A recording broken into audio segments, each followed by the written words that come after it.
গল্পের শুরুতে আমরা আমাদের মেইন ক্যারেক্টার জিয়নকে দেখতে পাই। ও একটা হসপিটালে অ্যাডমিট। ওকে দেখে মনে হচ্ছে ও হয়তো ওর জীবনের শেষ সময়ে দাঁড়িয়ে আছে। ও বাহিরে উঠতে থাকা চেরি ব্লসমের পাপড়িগুলো দেখছিল। যখনই ও একটি পাপড়ি ধরতে যাবে তখনই ওর বেস্ট ফ্রেন্ড সোমিং চলে আসে। ও বলে, তোমার ঠান্ডা বাতাস থেকে দূরে থাকা উচিত, আর তুমি যদি কখনো আমাকে ছেড়ে চলে যাও তাহলে আমি তোমাকে কখনোই ছাড়বো না।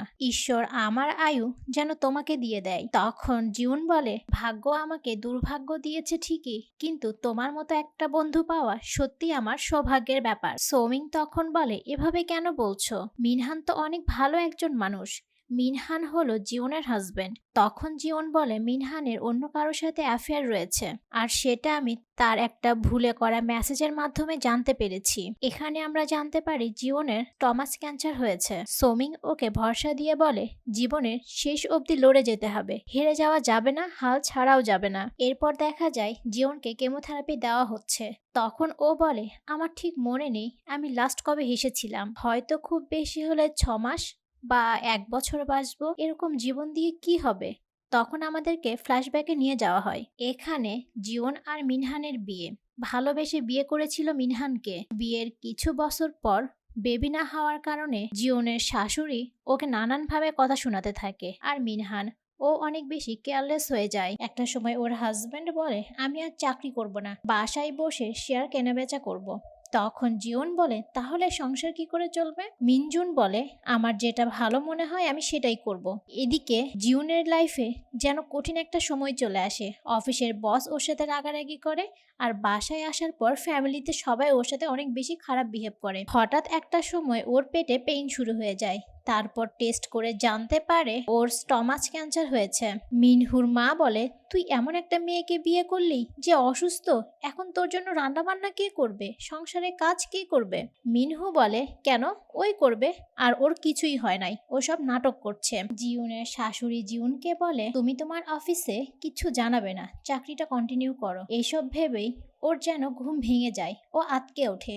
তখন পাশে থেকে একজন মহিলা বলে, এত চিন্তা করো না, তুমি অনেক লাকি যে এরকম একটা বেস্ট ফ্রেন্ড পেয়েছো। জিউন তখন বলে, একদম ঠিক, ও অনেক পরিশ্রমী একটা মেয়ে, যার কারণে ও ইউ&কে কোম্পানির ম্যানেজার হয়েছে, যেখানে আমি নিজেও জব করতাম। তখনই আমরা জানতে পারি ওর বেস্ট ফ্রেন্ডের সাথেই ওর হাজবেন্ড জিউনের অ্যাফেয়ার রয়েছে।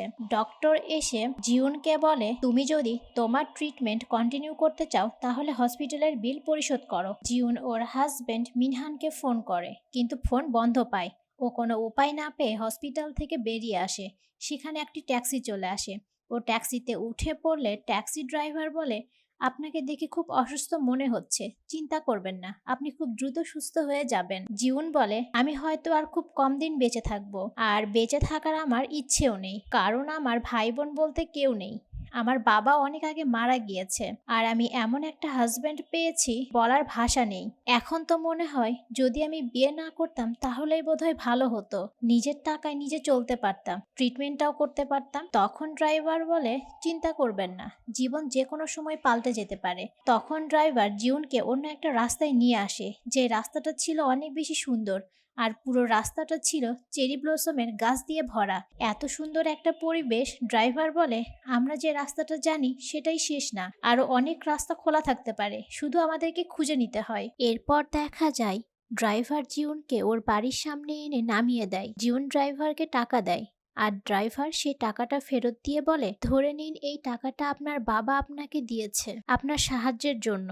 এরপর ড্রাইভারটি চলে যায়। জিউন ওর বাসায় ফিরে দেখে ওর বেস্ট ফ্রেন্ডের জুতা ওর বাসায়। ও ভেতরে ঢুকতেই শুনতে পায় ওর বেস্ট ফ্রেন্ড আর ওর হাজবেন্ড দুজনে মিলে কথা বলছে। ওর বেস্ট ফ্রেন্ড ওর হাজবেন্ডকে বলছে, তুমি জিউনের ক্যান্সারের ইন্স্যুরেন্সের জন্য একটা টাকাও দাও নাই, তুমি বেশ ভালো কাজ করেছো, কিন্তু ও মারা কেন যাচ্ছে না? ওকে কি আমরা ছাদ থেকে ফেলে দিয়ে মেরে ফেলবো? তাহলে তো আমরা সব টাকার মালিক হয়ে যাব, তাই না? এইসব শুনে জিউনের মাথায় যেন আকাশ ভেঙে পড়ে। আর ওরা দুজন এসব বলছিল আর মজা করছিল। জিউন ভিতরে চলে আসে আর রাগের মাথায় ওদের দুজনকে বলে, তোমরা আমাকে ঠকিয়েছো। ও চিৎকার করতে থাকে। মিনহু ওকে মারতে চেয়েও মারে না, বলে, তুমি আর কি বা করতে পারো, তোমার সময় তো শেষ হয়ে গেছে। জিউন তখন রেগে ওর দিকে একটি ক্যান্ডির জার ছুঁড়ে মারে। সোমিন ওর কাছে এসে বলে, আমাকে ক্ষমা করে দিও, জীবনটা জীবিত মানুষদের জন্য, কিন্তু তুমি তো অলরেডি মরে গেছো।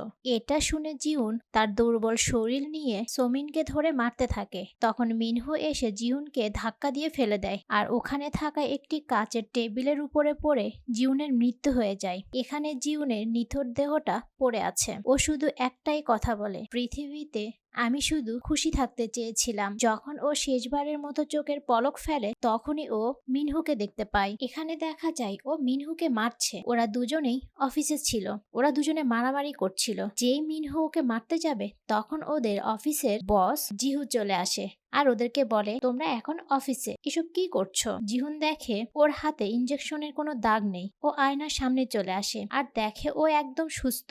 এইসব দেখে ও কিছুই বুঝে উঠতে পারে না। ও পেছনে টেবিলের সাথে ধাক্কা লেগে পড়ে যায়। একটি পানির জগ ওর ওপর পড়তে যাবে তখনই জিহুক এসে ওকে বাঁচিয়ে নেয়। এরপর জিহুক ওকে ওর বাসায় ড্রপ করে দেয়। বাহিরে এসে ও সব জায়গায় 2013 সাল দেখতে পায়, কিন্তু ও তো 2023-এ ছিল। ও বুঝে উঠতে পারছে না ওর সাথে ঠিক কি হচ্ছে। ও বাড়ি ফিরে আসে। এখানে ও দেখতে পায় 2013 সালে ওর বাড়িটা যেমন ছিল তেমন আছে। খাবারের ডেটেও এক্সপায়ার ডেট 2013 লেখা। এরপর দেখা যায় জিহুক ওর জন্য খাবার নিয়ে এসে দিয়ে যায়। ও খাবার খাচ্ছিল আর ভাবছিল, আমি এখন 2013-তে আছি। এটা স্বপ্ন নাকি 2023-এ আমার সাথে যেটা ঘটেছে সেটা স্বপ্ন? তখন ও ভাবে এটা কিছুতেই স্বপ্ন হতে পারে না। 2023-এ যেটা ঘটেছে সেটা কখনোই স্বপ্ন হতে পারে না, কারণ 2023-এ আমি জানতে পারি ম্যানেজার জিহুক ও আসলে সিইও এর নাতি, আমাদের ভবিষ্যৎ সিইও। আর 2013-তে সে আমাদের অফিসে ম্যানেজার হিসেবে কাজ করেছিল। তখন ও চিন্তা করে, হয়তো আমি কোনোভাবে টাইম ট্রাভেল করে 2013-তে চলে এসেছি। এরপর ও ওর পকেট থেকে কিছু টাকা বের করে আর সেখানে 2013 সালের একটা নোট দেখতে পায়, যেটা ওর বাবা ওকে দিয়েছিল। প্রতিনিয়তই ওর বাবা ওকে কোনো টাকা দিলে সেখানে হার্ট শেপ লিখে দেয়। তখন ওর মনে পড়ে 2023-এ যে ড্রাইভারটা ওকে টাকা দিয়েছিল সেখানেও হার্ট শেপ লেখা ছিল। তার মানে ওই ড্রাইভারটা আর কেউ না, ওর বাবাই ছিল। এইসব দেখে ওর মনে পড়ে আসলেই ও টাইম ট্রাভেল করে অতীতে ফিরে এসেছে। একটু পরে মিনহান ওর বাসায় চলে আসে। ও মিনহানকে দেখে বুঝতে পারে এখন ওদের মধ্যে রিলেশন চলছে। এখানে জিউন না চাইতেও মিনহানের সাথে চলে আসে। মিনহান ওকে বলে, তুমি আজ অফিসে আমার সাথে এটা কেন করলে? জিউন বলে, চলো আমরা ব্রেকআপ করে নিই। এখানে তো মিনহুর অনেক ইগো হার্ট হয়, তাই ও জিউনের উপর অনেক রাগ দেখায়। ওকে মারতে যাবে তখন জিউন চিৎকার করে সব লোকজন জড়ো করে ফেলে, এমনকি পুলিশ কেসে হয়ে যায়। এখানে পুলিশ কেসে গার্লফ্রেন্ড বয়ফ্রেন্ডের ঝামেলা হিসেবে ওদেরকে ছেড়ে দেওয়া হয়। জিউন এবার মনে মনে ভাবে এসব আর কিছুই করা যাবে না, কারণ এর আগে যা হয়েছে এর পরে সেটা ও আর হতে দেবে না। এরপর ও বাসায় চলে আসে এবং ও দেখতে পায় ও ক্রেডিট কার্ড সহ যত ব্যাংক অ্যাকাউন্ট ছিল সবকিছুই মিনহুর নামে। একটু পরে মিনহু ওকে মেসেজ করে সরি বলে আর বলে, আমি তোমার টাকা দিয়ে কিছু শেয়ার কিনেছি, এগুলোর দাম বেড়ে গেলে সেগুলো বিক্রি করব আর তারপর তোমাকে বিয়ে করব। জিয়ান ভাবে এবার আরও আগের মতো ভুল করবে না। ওর কাছে এখন যে সমস্ত টাকা আছে সেগুলো দিয়ে ও মিনহুর মতো শেয়ার কিনবে আর সেগুলো ও পরে বিক্রি করবে। তাই ও শেয়ার মার্কেটের বই পড়তে থাকে। তখন সেখানে ম্যানেজার জিহুক চলে আসে। জিহুক ওকে বলে, তুমি কি আমাদের কোম্পানি থেকে জব ছেড়ে দিচ্ছ নাকি যে শেয়ার মার্কেটের বই পড়ছো? এরপর ওরা দুজনে একটা রেস্টুরেন্টে আসে খাবার জন্য। এখানে জিহুক ওর চশমাটা খুলে ফেলে। চশমা খোলার পর ওকে দেখতে এত বেশি সুন্দর লাগছিল যে জিউন ওকে এক নজরে শুধু দেখতে থাকে। জিহুক এখানে জিউনকে ওর বিয়ের ব্যাপারে জিজ্ঞেস করে। তখন জিউন মনে মনে বলে, এই বছর আমার সাথে মিনহুর বিয়ের কথা আছে, কিন্তু এটা আমি কখনোই করব না। আমার জীবন আমি সুন্দর করে গুছিয়ে নিব। এরপর জিহুক ওকে বলে, তোমার অনেক কোয়ালিটি আছে, তুমি তোমার ক্যারিয়ারে মন দাও। তখন জিউন মনে মনে বলে, জানতাম না জিহুক স্যার আসলে এত ভালো মানুষ, আমি জানতাম উনি অনেক রাগী একজন মানুষ। যাই হোক, অফিসে এর পর থেকে ও তো মিনহুকে ইগনোর করতে থাকে। একটু পর ওখানে ওর ফ্রেন্ড চলে আসে আর বলে, আমি তোমাকে কাল অনেকবার ফোন করেছিলাম, তুমি আমার ফোন কেন রিসিভ করোনি? জিউন বলে, আমি একটু ব্যস্ত ছিলাম। যাই হোক, এরপর তো ওর করা একটা প্রজেক্ট ও ওর বসের কাছে প্রেজেন্ট করে, কিন্তু ওর বস এটা পুরোপুরি রিজেক্ট করে দেয় আর অনেক রাগারাগিও করে। এখানে জিউনের মনে পড়ে আগের বারের সেম প্রজেক্ট ওর বেস্ট ফ্রেন্ড সোমিন বসের কাছে প্রেজেন্ট করেছিল আর বস সেটা অ্যাকসেপ্ট করে ওকে ইন্টার্ন থেকে পার্মানেন্ট হিসেবে জয়েন করে নিয়েছিল, কিন্তু এবার ও এই কাজটা আর কখনোই করবে না, তাই ওকে এবার ওর বস চেঞ্জ করতে হবে। এরপর সোমিন ওর কাছে এসে বলে, আগামী সপ্তাহে আমাদের স্কুলে রিউনিয়ন পার্টি রয়েছে, আমরা কিন্তু একসাথে যাব। জিহুন বলে, ঠিক আছে, টেনশন করো না। আর মনে মনে বলে, তুমি শুধু আমার আবর্জনাগুলোর দায়িত্ব নিয়ে নাও, আর আমার আবর্জনা তো তুমিই নিতে চেয়েছিলে, তাই না? এবার আমি আমার ভাগ্য তোমার করে দিব, প্লিজ ম্যারি মাই হাজব্যান্ড। এরপর দেখা যায় জিহু সমস্ত ইনফরমেশন কালেক্ট করতে থাকে। আর মিনহো, তুমি আমার সাথে ব্রেকআপ কেন করতে চেয়েছিলে? জিহুন বলে, আসলে আমি তোমার সাথে মজা করেছি, আর কিছুই না। এরপর এক পার্টিতে সোমিন জিউনকে ধাক্কা দিয়ে ফেলে দেয়, আর ওর গায়ে খাবার ফেলে দেয়। এইবারও সোমিন জিউনকে ধাক্কা দিতে যাবে, তখন জিউন উল্টে সোমিনকেই ধাক্কা দিয়ে ফেলে দেয়, আর সোমিন গিয়ে মিনহালের সাথে ধাক্কা লেগে যায় এবং মিনহালের গা পুরো খাবার দিয়ে মাখা হয়ে যায়। এখানে জিউন মনে মনে বলে, আমি যদি চেষ্টা করি তবে আমি আমার ভাগ্য পরিবর্তন করতে পারবো। এরপর জিউন টিস্যু আনতে ওয়াশরুমে যায়। সেখানে ওয়াশরুমের ভেতর থেকে একটি মেয়ে ওর কাছে থেকে হেল্প চায়, ওর একটু প্যাড লাগবে। মেয়েটি বেরিয়ে আসলে জিউন ওর কোমরে ওর পরা কোটটা দিয়ে পেঁচিয়ে দেয়। এখানে তো মেয়েটা পুরো ইমপ্রেস হয়ে যায় আর জিউনের অনেক প্রশংসা করতে থাকে। এক পর্যায়ে মেয়েটি বলে, চলো আমরা তাহলে একসাথে ডিনার করি। এখানে দুজনকে একসাথে দেখে সোমিং তো পুরো জেলাস হয়ে যায়। এরপর ওরা খাবার খাচ্ছিল, তখন জিউন বলে, আগামী সপ্তাহে আমাদের স্কুলে রিউনিয়ন আছে, কিন্তু আমি সেখানে যেতে চাই না, কারণ সেখানকার অনেকেই আমাকে চিনে না, আর আমার ভালো কোনো স্মৃতিও নেই। তখন হিউন বলে, এই জন্যই তোমার ওখানে যাওয়া উচিত, পুরনো স্মৃতিকে পেছনে ফেলে নতুন করে স্মৃতি ক্রিয়েট করার জন্য। জিউন এখানে ইমপ্রেস হয়ে যায় আর সেখানে যেতে রাজিও হয়ে যায়। এরপর আমাদেরকে একটি শেফকে দেখানো হয়, ওর নাম হলো ইউনহো। এখানে মিনহাল চলে আসে আর ইউনহোকে একটি কার্ড দিয়ে বলে, আগামী সপ্তাহে রিউনিয়নে তোমাদের স্কুলে যে পার্টিটা আছে তুমি সেখানে যাবে। ইউনহো বলে, তুমিও কি আমাদের স্কুলের কেউ? মিনহাল বলে, না। ইউনহো বলে, তাহলে এটা তোমার লাভ কি? মিনহাল বলে, এতে আমার কোনো লাভ নেই, তবে জিউনের লাভ আছে। জিউন তো সেই মেয়েটা, তাই না, যে তোমার প্রথম ভালোবাসা ছিল, তোমার কি তাকে মনে আছে? এরপর জিউন মিসেস জুডাং এর কাছে ওর সেই প্রজেক্টটা নিয়ে যায় আর বলে, আমাদের বস আমাদের কোনো প্রজেক্ট না পড়ে রিজেক্ট করে দেয়। জমিন হলো এমন একজন যার প্রমোশন হয়ে বস হওয়ার কথা ছিল, কিন্তু মিস্টার বস ওকে প্রমোশন না দিয়ে নিজেই ওর জায়গাটা দখল করে নিয়েছে। জোডাং এটা কিছুতেই বিশ্বাস করতে চায় না। তখন জিউন বলে, আমি যদি এটা প্রমাণ করতে পারি তবে কি আপনি আমাকে নিয়ে এই প্রজেক্টে কাজ করবেন? জুডাং এতে রাজি হয়ে যায়। জিউন আবারও সেই পুরনো প্রজেক্টটা নিয়ে ওর বসের সামনে আসে আর বস সেটা না পড়ে ছুঁড়ে ফেলে দিয়ে বলে, তোমার এইবারের প্রজেক্টটা আগের বারের থেকে অনেক বেশি খারাপ হয়েছে। এটা মিসেস জোডাং দেখতে পায় আর তারপর জিউনের কথায় রাজি হয়ে যায়। এদিকে দেখা যায় বসের সাথে সোমিয়াং এর একটা অবৈধ সম্পর্ক রয়েছে। ওরা দুজনে আসলে চাচ্ছিল জিউনের সেই করা প্রজেক্টটা নিয়েই কাজ করতে, আর সোমিং এসব করছিল ওর প্রমোশনের জন্য। একটু পর সৌমিং ওকে একটা ইয়াররিং গিফট করে আর চিরকুটে লিখে দেয় ও যেন এই ইয়াররিংটা পরেই সে পার্টিতে চলে আসে। তখন ওর মনে পড়ে এর আগের বার পার্টিতে এই ইয়াররিংটা পরে যাওয়ার কারণে সবাই বলেছিল এটা নকল আর ওকে অনেক বুলি করেছিল। একটু পর মিনহাল ওই ইয়াররিংটা দেখিয়ে বলছে, এই ইয়াররিংটা নকল, তুমি এটা পরো না। কিন্তু গতবার ও মিনহালের কোনো কথাই শোনেনি। এরপর সেই পার্টির দিন, এখানে সোমিয়াং তো পার্টিতে এসেছে আর জিউন ও এসেছে হিউনের সাথে দেখা করতে।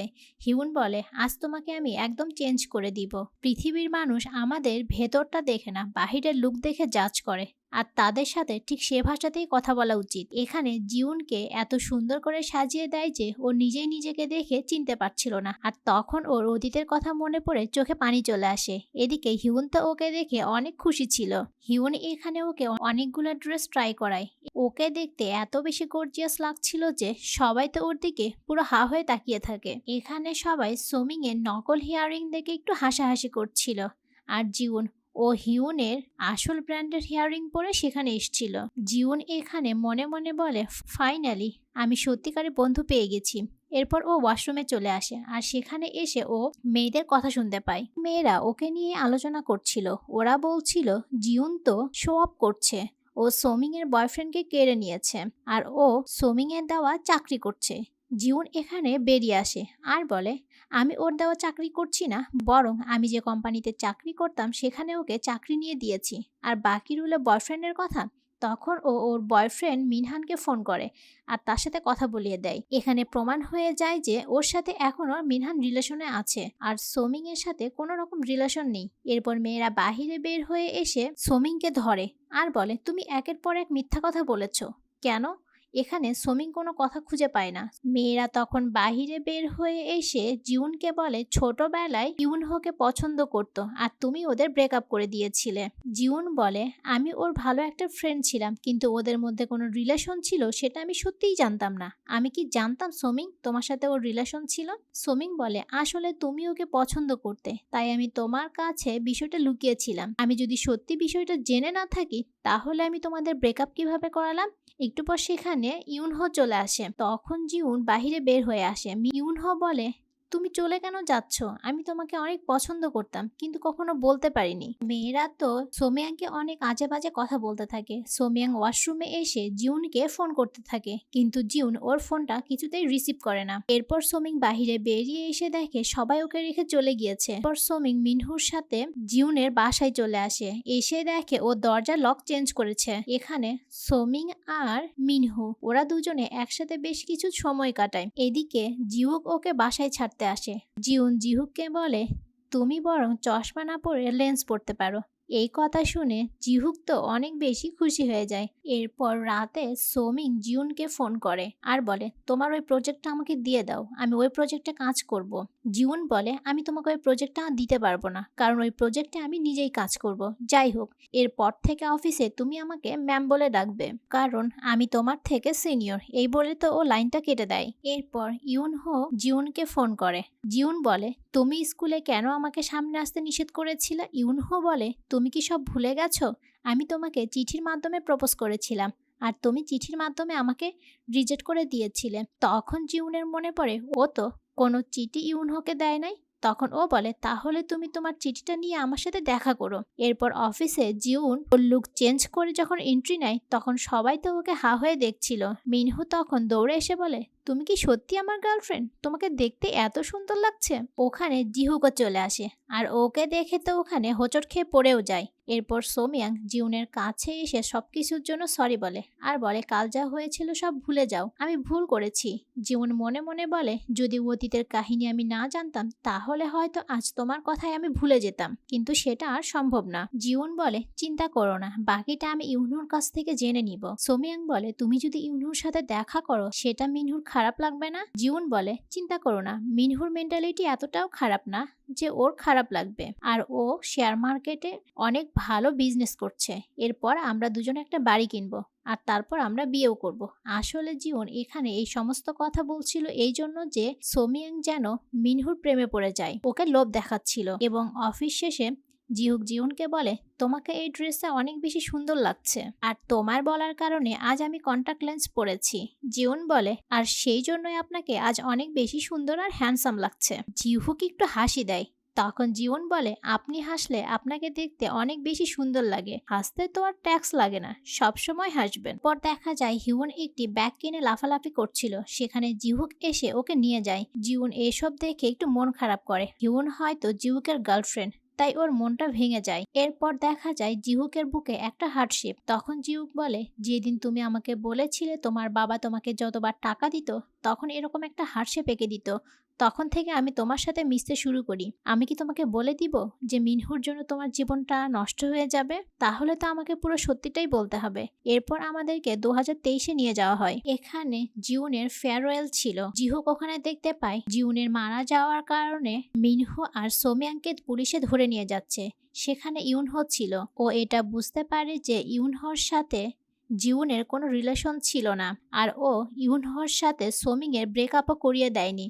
তখন ও আফসোস করতে থাকে। এইসব চিন্তা করতে করতেই ওর গাড়ির সামনে একটা বিড়াল চলে আসে, আর বিড়ালটাকে অ্যাক্সিডেন্ট থেকে বাঁচাতে গিয়ে ও নিজেই অ্যাক্সিডেন্ট করে আর সেখানে মারা যায়। এরপর দেখা যায় ও 2013-তে চলে এসেছে, মানে জিহুক ও জিউনের মতো টাইম ট্রাভেল করে 2013-তে চলে এসেছে। এরপর আমাদের 2005-এর দৃশ্য দেখানো হয়, যেখানে জিহুকের ফ্রেন্ডরা ওর সাথে বুলি করছিল। একটু পর দেখা যায় জিউন ড্রিঙ্ক করে মাতাল অবস্থায় জিহুকের সামনে চলে আসে আর ওকে খাবার মনে করে কামড়াতে থাকে। জিহুক এটা ভাবে যে মেয়েটা মাতাল অবস্থায় আছে, মেয়েটাকে যদি একা ছেড়ে দেওয়া হয় তাহলে ওর ক্ষতি হতে পারে। তাই ও জিউনকে নিয়ে একটা ফাঁকা মাঠে চলে আসে। আর এখানে আসার পর ও জানতে পারে জিউনের বাবা মারা গেছে। জিউন বলে সোমিং হলো আমার বেস্ট ফ্রেন্ড, ও ছাড়া আমার কেউ নেই, ও অনেক সুন্দর একটা মেয়ে, ওর কাছে আমি কিছুই না। জিহুক বলে যে ফ্রেন্ডের কাছে তোমাকে ছোট মনে হয় তোমার তার সাথে না মেশাই ভালো। ওরা দুজনে তো ওদিন রাতে ওখানেই ঘুমিয়ে পড়ে। সকালবেলা ঘুম থেকে উঠে জিহুক জিউনকে কোথাও দেখতে পায় না। পর একদিন জিহুক দেখে জিউন একটি বিড়ালকে খাবার খাওয়াচ্ছিল। এরপর থেকে জিহুক যখনই সময় পেত তখনই ওই বিড়ালটাকে খাবার খাওয়াতো। এরপর একদিন তুষার পড়ছিল, জিহুক ওই বিড়ালটার জন্য একটা ঘরও বানিয়ে দেয়। জিউন এসে ঘরটা দেখে তো অনেক খুশি হয়ে যায়। এভাবেই জিহুক ওর পাশে ছিল আর লুকিয়ে লুকিয়ে ভালোবেসে যাচ্ছিল। এরপর দেখা যায় ওর অফিসে জিউনের চাকরি হয়। জিউন জিহুককে চিনতে পারে না, কারণ ওই দিন রাতে ও ওকে মাতাল অবস্থায় দেখেছিল। আর জিহুক প্রথম থেকে ওকে শুধু ভালোই বেসে যাচ্ছিল। ও যখন জিহুনের সাথে মিনহালকে দেখে তখন ও এটা ভাবে যে ওর ভাগ্যে হয়তো জিউন নেই, তাই ও কখনোই আর জিহুনের সামনে আসার চেষ্টাও করেনি। কিন্তু জিউন মারা যাবার পর ও অনেক আফসোস করেছিল, কারণ ও ওর ফিলিংসটা লুকিয়ে রেখেছিল। ও যদি ওর ফিলিংসের কথা বলতো তাহলে হয়তো জিহুনকে এত তাড়াতাড়ি মরে যেতে হতো না। তাই 2013-তে ও এসে ঠিক করে যে কিছুতেই আর এই ঘটনা ঘটতে দিবে না, যেভাবেই হোক ও জিহুনকে বাঁচাবে। এরপর অফিসে এসে জিহুক জিহুনের সাথে কথা বললে মিহুন বলে তুমি ওর সাথে কি টাঙ্কি মারার চেষ্টা করছো নাকি? জিহুন বলে আরে না, ওর তো গার্লফ্রেন্ড আছে, ওর সাথে আমি কেন টাঙ্কি মারতে যাব? মিনহু বলে সব ছেলে মানুষই এক, এরা বউ থাকার গার্লফ্রেন্ড থাকার পরেও অন্য মেয়েদের সাথে রিলেশন যাওয়ার চেষ্টা করে। জিউন বলে কিন্তু তুমি তো সবার থেকে আলাদা, তাই না? আমাদের বিয়ের পরে তো তুমি আর কোনো অ্যাফেয়ারে যাবে না, রাইট? তখন মিনহান একটু ভ্যাবাচাকা খেয়ে যায়। এরপর জিউন ইউনহোর সাথে দেখা করতে আসে। ইউনহো সেই লেটারটা নিয়ে আসে। জিউন বলে আসলে আমি তোমাকে কোনো লেটারই লিখিনি। তখন ও এটা মনে মনে ভাবে যে সোমিয়াং ওর লেখাও কপি করতে পারে। সোমিয়াং যদি এই কাজটা না করতো তাহলে হয়তো ওর জীবনটা অন্যরকম হতে পারত। ও হয়তো ইউনহোর সাথে বাকি জীবনটা কাটিয়ে দিতে পারত। ও মনে মনে অনেক আফসোস করে আর বলে আমি সত্যি অনেক বোকা যে আমি আমার সব থেকে বড় শত্রুকেই আপন ভেবেছিলাম। নেক্সট পার্ট দেখতে হলে অবশ্যই চ্যানেলটা সাবস্ক্রাইব